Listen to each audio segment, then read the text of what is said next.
आम्ही सरसेनापती हंबीररावजी मोहिते तैबेळगावी या ठिकाणी निषेध व्यक्त करण्यासाठी जमलेलो होतो आणि सर्व सरपंच या ठिकाणी आत्ता उपस्थित आमच्याबरोबर आहेत।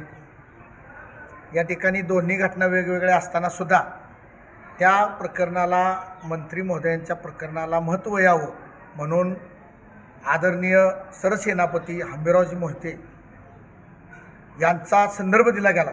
हे अतिशय चुकीचं काम या ठिकाणी केलं गेलं आहे।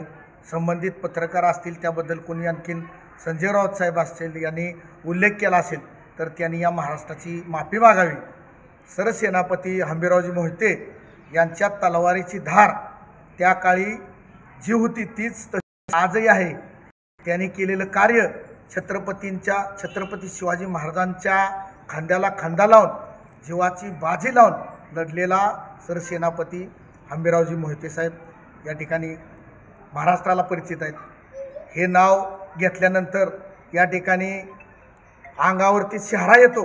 एवढी जबरदस्त लढाई जिंकलेला आणि जिंकणार असणारे हे सरदार होते, सरसेनापती होते।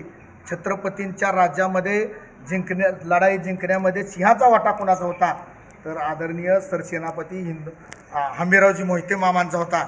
मामांचं कार्य हे अख्ख्या महाराष्ट्रातील मराठी जनतेला परिचित आहे आणि त्यांना या प्रकरणामध्ये विनाकारण आणून महत्त्व वाढवण्याचा प्रयत्न केला आहे।